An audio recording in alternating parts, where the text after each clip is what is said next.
One of the social issues faced by the state of Alaska is the lack of mental and emotional well-being of the Native Alaskans. It is very unfortunate that many of the Native Americans are living under poor conditions throughout the country. In the cases of Native Alaskans, even virtually entire villages are suffering from a lack of mental and emotional well-being, which includes continuing poor physical and mental health. Alcohol abuse, domestic violence, homicides, and suicides are frequent among them, which of course lead to families falling apart. It is tragic to see that many children are abused and not educated properly. As a matter of fact, the children themselves are abusing alcohol and other chemicals, and the rate is increasing over the time. Since parents are suffering from mental illnesses and alcohol abuse, they can't take care of their children. So many children are being taken care of by others or simply neglected. Therefore, we can conclude that Alaskan Natives are losing hold of their communities, cultural identities, and most importantly, their childhoods. So you can see how serious the issue is. Plus, rather than making a living for themselves, they are depending on public services and subsidies. They have lost control of and responsibility for their economy and governing institutions.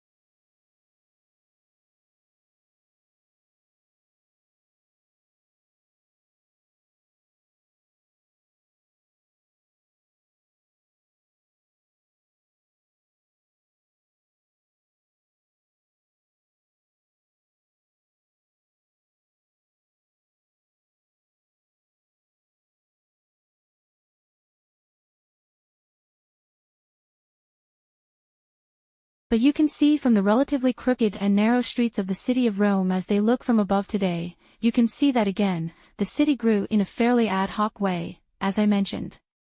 It wasn't planned all at once. It just grew up over time, beginning in the 8th century BC. Now this is interesting. Because what we know about the Romans is when they were left to their own devices and they could build the city from scratch, they didn't let it grow in an ad hoc way. They structured it in a very very methodical way. That was basically based on military strategy, military planning. The Romans, they couldn't have conquered the world without obviously having a masterful military enterprise. And everywhere they went on their various campaigns, their various military campaigns, thought they would build camps, and those camps were always laid out in a very geometric plan along a grid, usually square or rectangular.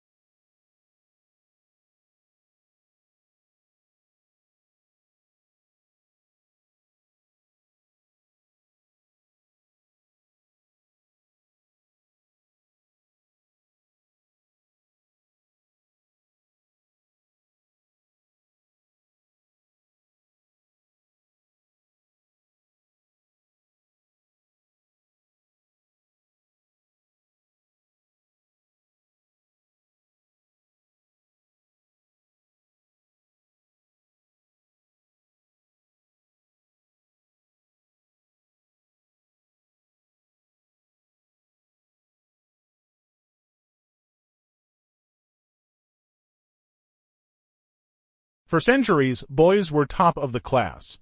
But these days, that's no longer the case. A new study by the OECD, a club of mostly rich countries, examined how 15-year-old boys and girls performed at reading, mathematics, and science.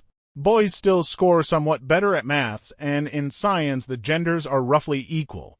But when it comes to the students who really struggle, the difference is stark. Boys are 50% more likely than girls to fall short of basic standards in all three areas. Researchers suggest that doing homework set by teachers is linked to better performance in maths, reading, and science. Boys, it appears, spend more of their free time in the virtual world.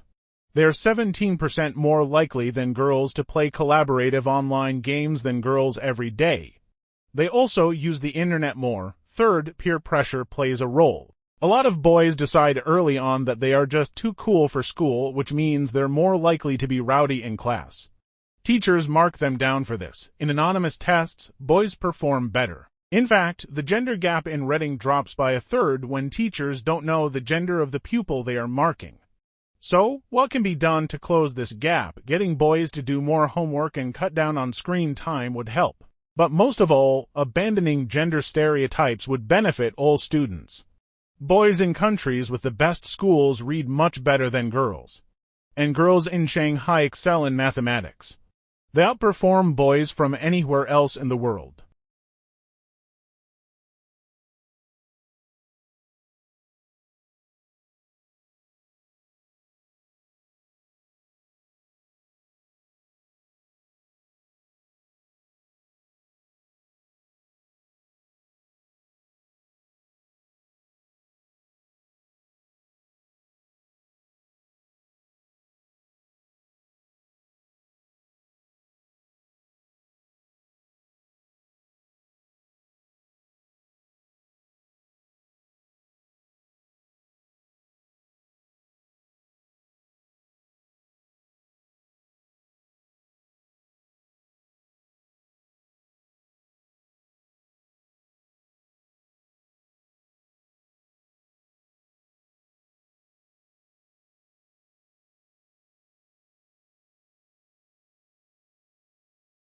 Frogs are widely distributed, ranging from the tropics to subarctic regions, but the greatest concentration of species diversity is found in tropical rainforests.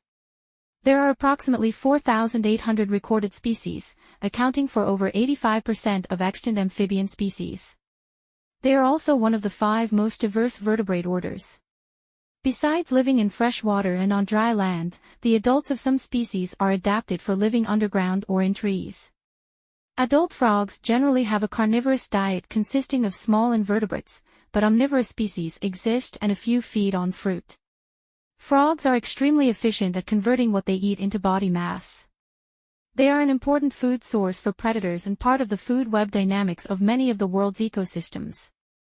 The skin is semi-permeable, making them susceptible to dehydration, so they either live in moist places or have special adaptations to deal with dry habitats. Frogs produce a wide range of vocalizations, particularly in their breeding season, and exhibit many different kinds of complex behaviors to attract mates, to fend off predators and to generally survive. Frog populations have declined significantly since the 1950s. More than 1/3 of species are considered to be threatened with extinction and over 120 are believed to have become extinct since the 1980s. The number of malformations among frogs is on the rise and an emerging fungal disease, chytridiomycosis, has spread around the world.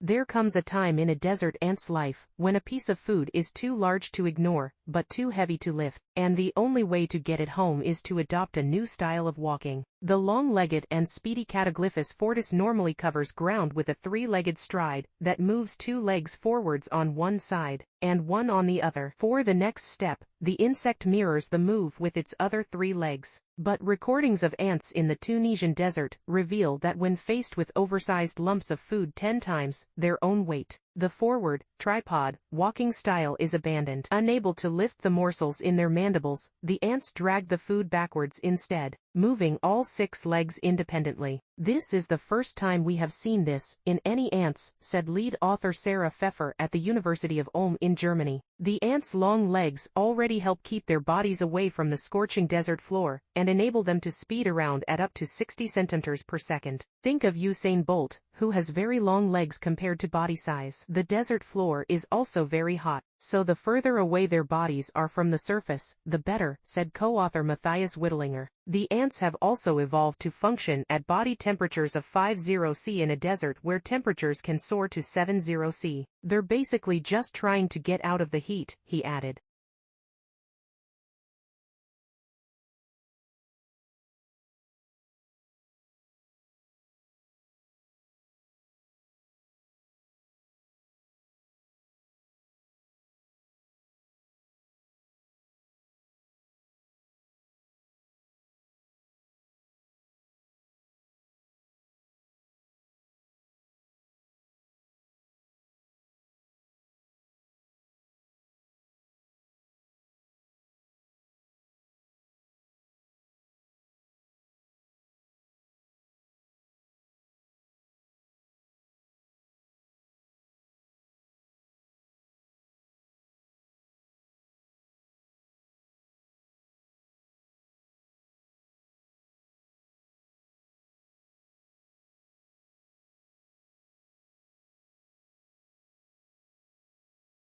We have found that energy insecurity is a growing and vexing problem among low-income households, and the COVID-19 pandemic has made this problem worse. Our analysis finds that there are disparities in rates of energy insecurity across various socio-demographic groups. Black and Hispanic households, for example, are significantly more likely to experience energy insecurity and face utility disconnection than white households. So too are households with young children, individuals that require electronic medical devices, and those in dwellings with inefficient or poor conditions. Households that cannot pay for energy or unable to power electronic learning or medical devices, keep perishable, healthy food in the refrigerator, or maintain safe body temperatures. Under conditions of extreme heat or cold, people can suffer from mental and physical health consequences, including the possibility of death. Strategies for coping with uncomfortable temperatures, such as burning trash or sitting in one's car with the heat running, can lead to tragic outcomes as well. Our research underscores the importance of public policy that targets energy insecurity and its underlying causes. Weatherization assistance, incentives for residential solar power, energy bill assistance, and utility disconnection protections are all viable strategies for helping the millions of households across the country that are currently unable to pay their energy bills.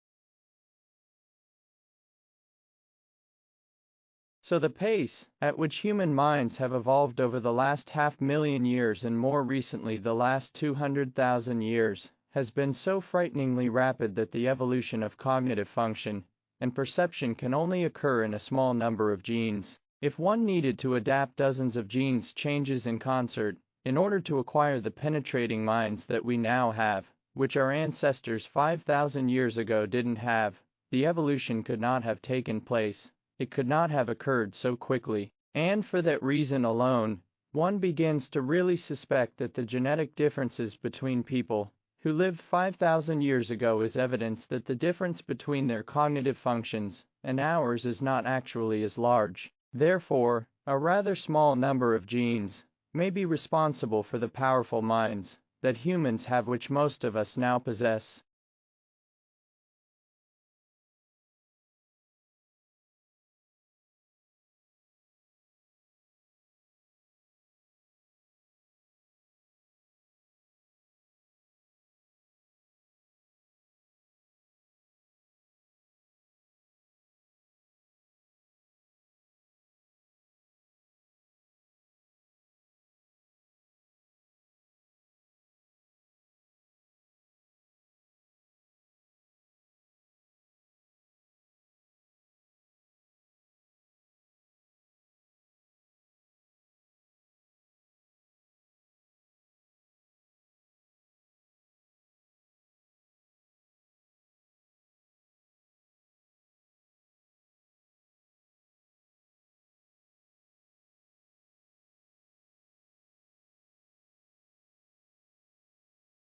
You might think that most of the patients at sleep clinics are being treated for sleeplessness, commonly referred to as insomnia, but that is not the case. The majority of sleep clinic patients suffer from disorders of excessive sleep, or hypersomnia. While most insomniacs somehow manage to drag themselves through the day and function at acceptable, although not optimal levels, this is not so for people who suffer from hypersomnia. They are incapacitated by irresistible urges to sleep during the day, often in inappropriate situations at business meetings, in supermarkets, or at parties. Even more dangerous is their failure to remain awake when driving or operating machinery. Falling asleep in such situations could obviously be life-threatening. Many hypersomniacs suffer from narcolepsy, for which the primary symptom is excessive daytime sleepiness. Though not apparent in childhood, this symptom most often appears for the first time during the teen years and continues throughout a person's life. The sleep attacks may occur as many as 15 to 20 times during the course of the day and last for periods from 15 minutes up to 2 hours. What can be done to help those suffering from narcolepsy? There are certain drugs that can help, and specialists suggest voluntary napping to decrease the frequency of such sleep attacks.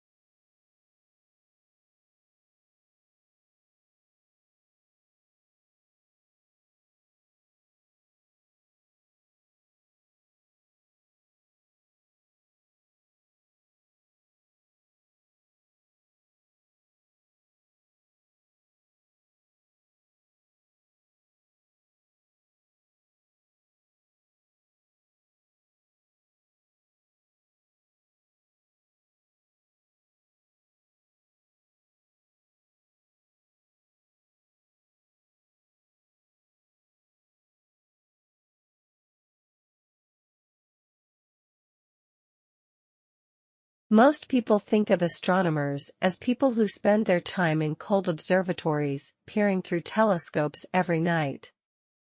In fact, a typical astronomer spends most of his or her time analyzing data, and may only be at the telescope a few weeks of the year. Some astronomers work on purely theoretical problems, and never use a telescope at all.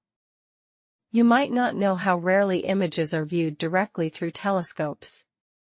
The most common way to observe the skies is to photograph them. The process is very simple. First, a photographic plate is coated with a light-sensitive material. The plate is positioned so that the image received by the telescope is recorded on it. Then the image can be developed, enlarged, and published so that many people can study it. Because most astronomical objects are very remote, the light we receive from them is rather feeble. But by using a telescope as a camera, long-time exposures can be made. In this way, objects can be photographed that are 100 times too faint to be seen by just looking through a telescope.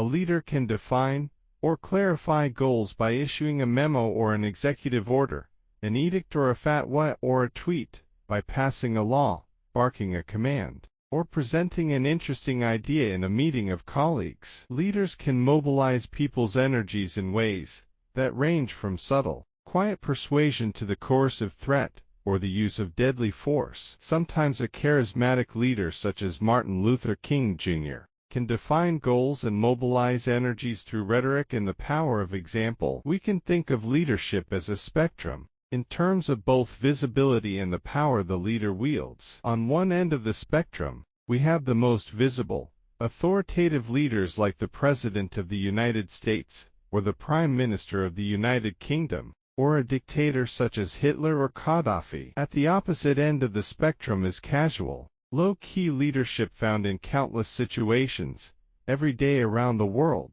Leadership that can make a significant difference to the individuals whose lives are touched by it. Over the centuries, the first kind, the out in front, authoritative leadership has generally been exhibited by men. Some men in positions of great authority, including Nelson Mandela, have chosen a strategy of leading from behind. More often, however, top leaders have been quite visible in their exercise of power. Women, as well as some men, have provided casual, low-key leadership behind the scenes. But this pattern has been changing, as more women have taken up opportunities for visible, authoritative leadership.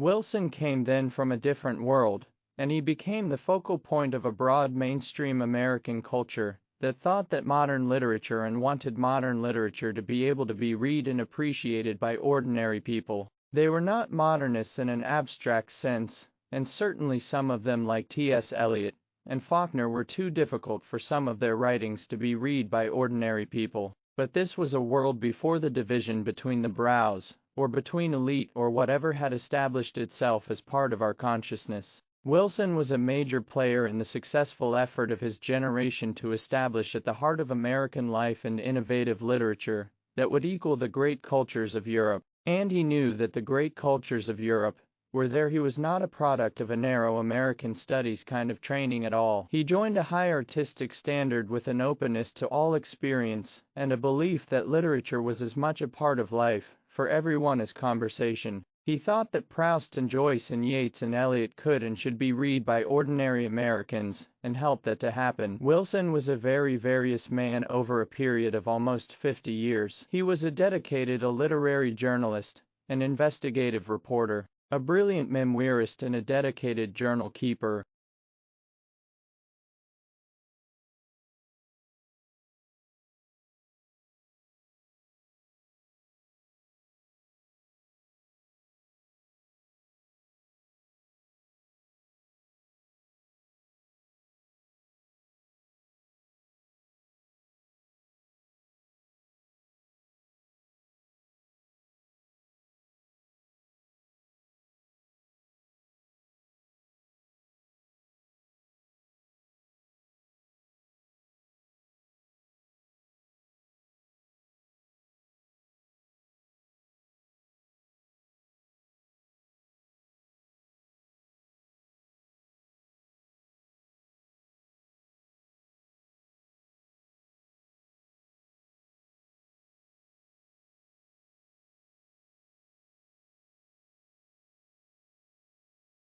Absolutely. There's a lot of interest in what forms those clouds. Why are those clouds there? Why do they stick around? At the center of every cloud drop is a particle. You can't grow a cloud drop without having a particle there for the water to condense on. The key questions that people have not directly addressed until very recently is what actually forms those clouds. And so the ones that you're looking at over the ocean, it turns out sea salt is a very effective nucleator for forming clouds. So there's a really good chance that those are loaded with sea salt. But as you go inland you start to have pollution come from all different kinds of sources. And so different sources form clouds more effectively than others. And we're trying to unravel which sources are actually contributing to the clouds. The clouds are incredibly important players in climate change in that they reflect the light back to space,